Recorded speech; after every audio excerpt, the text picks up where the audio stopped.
The book of secrets. Osho का सबसे बड़ा रहस्य। क्या तुम्हें कभी ऐसा लगा है कि सब कुछ होते हुए भी मन शांत नहीं है? पैसा, लोग, सपने, गोल्स, सब कुछ होने के बाद भी अंदर खालीपन क्यों रहता है? ओशो कहते हैं, समस्या बाहर नहीं, समस्या यह है कि तुमने खुद को खो दिया है। और इसी खोए हुए स्वयं को पाने का रास्ता है दी बुक ऑफ सीक्रेट्स।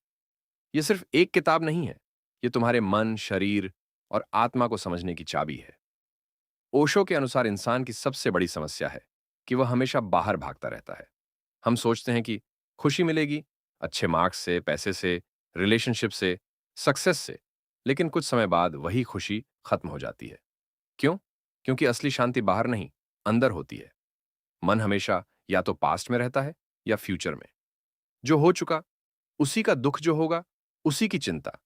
लेकिन लाइफ सिर्फ प्रेजेंट मोमेंट में होती है।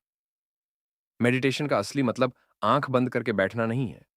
मेडिटेशन एक स्टेट ऑफ अवेयरनेस है। मतलब जो भी कर रहे हो उसे पूरी जागरूकता से करो। अगर सांस ले रहे हो तो सिर्फ सांस को महसूस करो। अगर चल रहे हो तो हर कदम महसूस करो।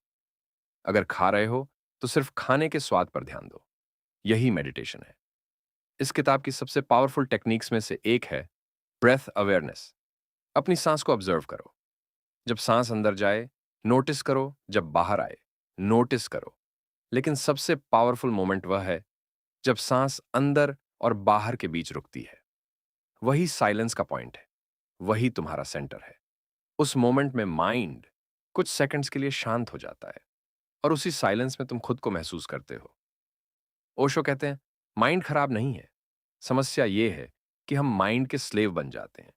माइंड हमेशा बोलता रहता है, क्या होगा, लोग क्या सोचेंगे, मैं फेल हो जाऊंगा, मेरे पास क्या नहीं है। यही आवाजें हमें स्ट्रेस देती हैं।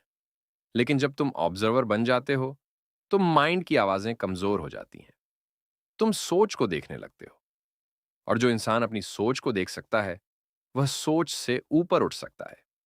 ओशो कहते हैं कि सफरिंग की जड़ है ईगो। ईगो मतलब फॉल्स आइडेंटिटी। जैसे मैं इंटेलिजेंट हूं, मैं कमजोर हूं, मैं गरीब हूं, मैं दूसरों से बेहतर हूं। ये सब लेबल्स हैं। असल तुम इन लेबल्स से कहीं ज्यादा हो।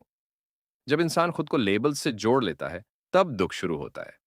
मेडिटेशन का काम है इन लेबल्स को डिसॉल्व करना, ताकि तुम सिर्फ हो, बस अस्तित्व। ओशो का सबसे बड़ा ज्ञान यही है। लाइफ अभी है, पास्ट मेमोरी है, फ्यूचर इमेजिनेशन है, लेकिन हमारा 90% टाइम इन्हीं दोनों में चला जाता है।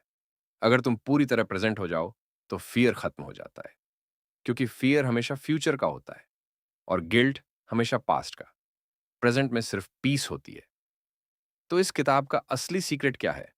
सीक्रेट ये है कि जो तुम बाहर ढूंढ रहे हो वह पहले से तुम्हारे अंदर है। शांति अंदर है, खुशी अंदर है, कॉन्फिडेंस अंदर है। तुम्हें सिर्फ खुद तक वापस आना है। जो खुद को जान गया उसने जीवन का रहस्य जान लिया। आज से 5 मिनट सांस पर ध्यान देना शुरू करो। यही तुम्हारी ट्रांसफॉर्मेशन की शुरुआत होगी।